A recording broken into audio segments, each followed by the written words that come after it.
Trump గారి piece talks ఇదంతా ఒట్టి ఫేక్ న్యూస్. మా దేశం నుంచి మా అధికారులు నాయకులు ఎవరూ కూడా వాళ్ళని సంప్రదించలేదు. ఈయన చెప్తున్న వల్ల కూడా పచ్చి అబద్ధాలు అని చెప్పి ఇరాన్ వాళ్ళు క్లియర్గా చెప్తున్నారు.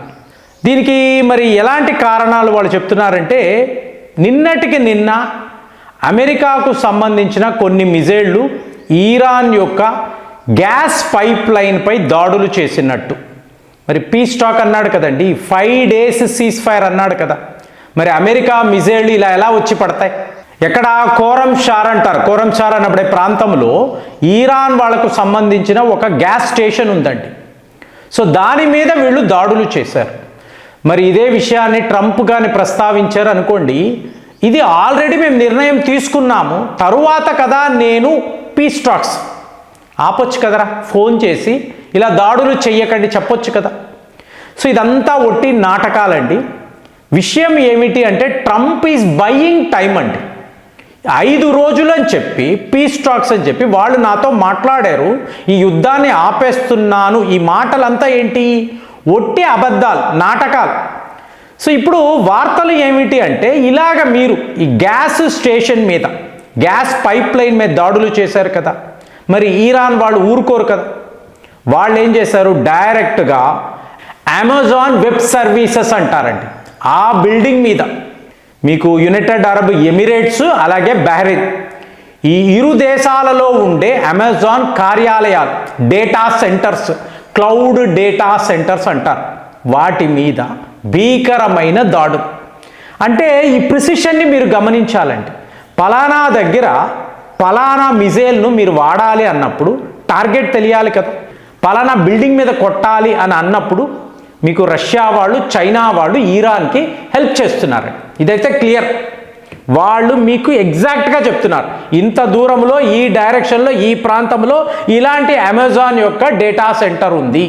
నువ్వు ఒక మిజైల్ వాడితే, ఒక డ్రోన్ వాడితే ఏ సమయంలో ఇది వెళ్ళి పడుతుంది, మీకు అమెరికా వాళ్ళ రేడార్ సిస్టమ్ ఏమిటి, వాళ్ళ ఏడిఎస్ ఏమిటి, ఇవి ఆపగలవా, కాపాడగలవా, ఇన్ని వివరాలు రష్యా వాళ్ళు క్లియర్గా ఇరాన్కి ఇస్తున్నారు, గైడ్ చేస్తున్నారు. మరి ట్రంప్కి ఇదంతా తెలుసు కదా, అయినా కూడా ఈ ట్రంప్ ఆల్వేస్ చికెన్స్ అవుట్ ఎందుకు చెప్తారు? ఇతను ఒక వ్యాపారి అండి. ఈ వ్యాపారంలో అతను తన లాభ నష్టాలు మాత్రమే చూస్తాడు. అమెరికా ఏమైపోతుంది, అమెరికా ప్రజలేంటి, ఇరాన్ ఏంటి, ఇజ్రాయెల్, ఇవన్నీ ఇతనికి అనవసరం అండి. ఊరికే చెప్తూ ఉంటాడు, మీడియా కోసం మాట్లాడుతూ ఉంటాడు, మేక్ అమెరికా గ్రేట్, ఇవన్నీ ఉత్తిదేనండి, క్యాంపెయిన్, అంతే తప్ప నిజాలు లేవు. ఇలా చూసినప్పుడు ట్రంప్ ఏం చేస్తున్నాడు, మీకు ఇన్సైడ్ ట్రేడింగ్ అనేదే చేస్తున్నాడు. అంటే మీకు ఆయిల్ ధరలు విపరీతంగా పెరుగుతున్నాయండి, అందరూ కష్టపడుతున్నారని చెప్తాడు. సడన్గా 5 days సీజ్ ఫైర్ అంటాడు, యుద్ధాన్ని ఆపేస్తున్నాను. వెంటనే ఏంటి, 583 మిలియన్ అమెరికన్ డాలర్స్ ట్రేడింగ్ అనేది ఎక్కడికక్కడ ఆపేశాడు కదా. వెంటనే మీకు ఆయిల్ ధరలంతా పడిపోతాయి. ఈ కంపెనీస్ ఇష్టానుసారం కొనేసుకుంటారు, కొని పెట్టుకుంటారు. ఇప్పుడు బంగారం విషయం అదే, రేట్లు పడిపోయాయి అని అన్న వెంటనే ఎవరి దగ్గర ఎంత డబ్బు ఉంటే అంత పెట్టి బంగారం కొనేస్తారండి. కొనేసిన తరువాత సడన్గా యుద్ధము అంటాడు, మళ్ళీ రేట్లు ఎక్కడో ఆకాశానికి అంటుతాయి. మీకు అర్థమైందా అండి ప్లానింగ్? ఇలాగ ఇన్సైడ్ ట్రేడింగ్ అనేది ట్రంప్ చేస్తున్నాడు. మీరు గమనించారో లేదో, వీళ్ళ ట్రేడ్ సెక్రటరీ కూడా ఇలాంటి ప్రకటనలే, మేము ఇరాన్తో సీజ్ ఫైర్ చేసేసుకున్నాము, యుద్ధము త్వరలోనే ఆగిపోతుంది. వెంటనే మార్కెట్ రియాక్ట్ అవుతుంది, పాజిటివ్గా రియాక్ట్ అవుతుంది. సడన్గా మళ్ళీ యుద్ధము అంటారు, మళ్ళీ ఒక్కసారిగా అన్నీ పడిపోతాయి. ఇట్లాగా వీళ్ళు ఇది వ్యాపారంగానే చూస్తున్నారు. కాబట్టి ఈ యుద్ధము అనేది ఆగదండి.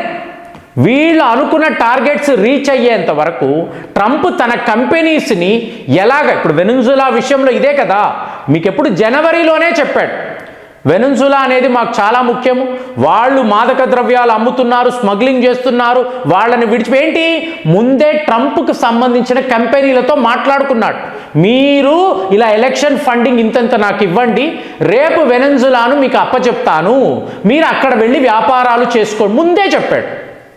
సో ఇదంతా ఒక పకడ్బందీ ప్లానింగ్ ప్రకారమే జరుగుతుంది.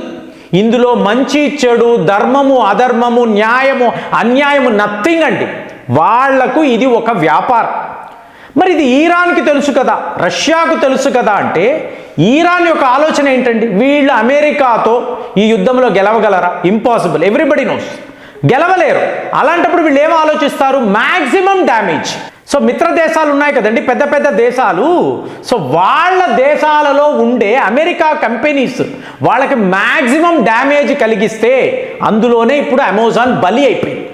ఎలాంటి బలి అంటే యుఏఈ బహ్రెయిన్ ఆపరేషన్స్ ఆపేయడము కాదు, మిడిల్ ఈస్ట్ నుంచే మేము తప్పుకుంటున్నాము అంటే మీకు ఒక వాటర్ పైప్ లైన్ అనండి, ఎలక్ట్రిసిటీ అనండి, అలాగే ట్రాన్స్పోర్టేషన్, లాజిస్టిక్స్, బ్యాంకింగ్ వ్యవస్థ, బ్యాంకింగ్ ప్లాట్ఫామ్స్, సో ఇవంతా కూడా టోటల్గా కొలాప్స్ అయిపోయి. కాబట్టి మాకు ఒక టైం లైన్ అనేది లేదండి. మేము ఎప్పుడు రికవర్ అవుతాము, ఎప్పుడు మళ్ళీ సర్వీసెస్ మొదలు పెడతాము, ఎప్పుడు మళ్ళీ ఆపరేషన్స్ అంతా కూడా ఉంటాయి, ఎంప్లాయీస్ని ఎప్పుడు రమ్మనాలి, ఇదంతా ఇప్పుడప్పుడే మేము చెప్పలేము. ఈరాన్ వైపు నుంచి పెద్ద లెవెల్లో దాడులు ఉన్నాయి, వాళ్ళు మమ్మల్ని టార్గెట్ చేస్తున్నారని అమెజాన్ యొక్క అధికారులు చెప్పి టోటల్గా షట్ డౌన్ చేసేసారండి. చూసుకోండి ఎంత పెద్ద సంస్థ మిడిల్ ఈస్టులో మీకు ఎలాంటి వ్యాపారము.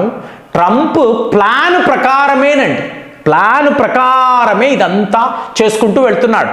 కానీ ఇప్పుడు అతని ఆలోచన ఎలా ఉంటుంది? మా అమెరికా కంపెనీస్ కదా, ఇప్పుడు ఒక మైక్రోసాఫ్ట్ అనండి, గూగుల్ అనండి, ఇప్పుడు వీళ్ళకి ఇంతంత స్థాయిలో నష్టము జరుగుతున్నప్పుడు అతనే ఫీల్ అవ్వడు.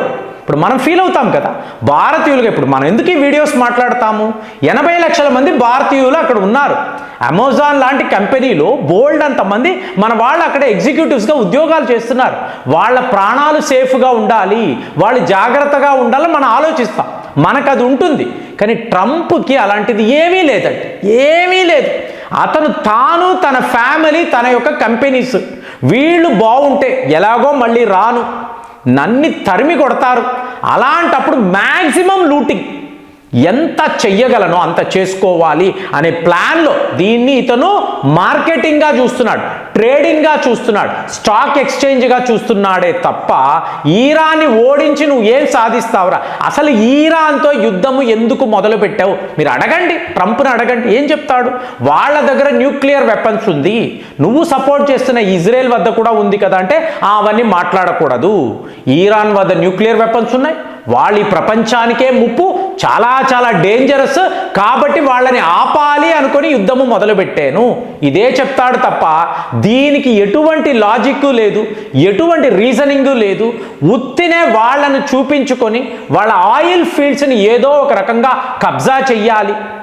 సో ఇదే ఇతని ఆలోచన, దాని ప్రకారం వెళ్తున్నాడు. కానీ ఇవాళ మీకు ఈరాన్ వాళ్ళు ఇలా తిరగబడతారు, రష్యా, చైనా లాంటి దేశాలు టోటల్గా వాళ్ళకి సపోర్ట్గా ఉంటారు, ఇదంతా వీళ్ళు ఊహించలేదు. ఇక పుతిన్ గారైతే ఇంకా కూడా బెదిరింపులు ఎక్కువ అవుతున్నాయండి. రష్యా వైపు నుంచి చాలా పెద్ద లెవెల్లో మీకు హెచ్చరికలు జారీ అవుతున్నాయి.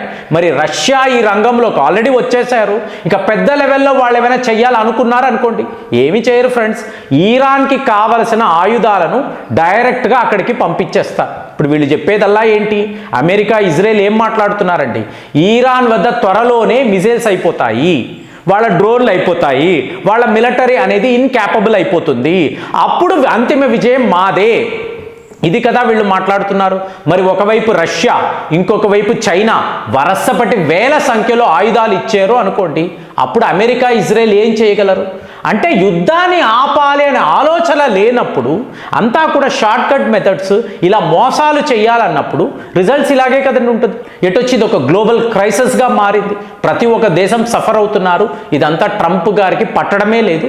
మరి అమెజాన్ విషయంలో ఈరాన్ వాళ్ళు ఏ లెవెల్లో యాక్షన్ తీసుకున్నారో చూడండి. ఇప్పుడు అమెజాన్ టోటల్గా వాళ్ళు షట్ డౌన్ చేసేసారు అంటే మీకు నిజంగానే చాలా సర్ప్రైజింగ్గా ఉంది. ఎటొచ్చి మన భారతీయులు సేఫ్గా ఉండాలని మన అందరం కోరుకుందాం. జై హింద్.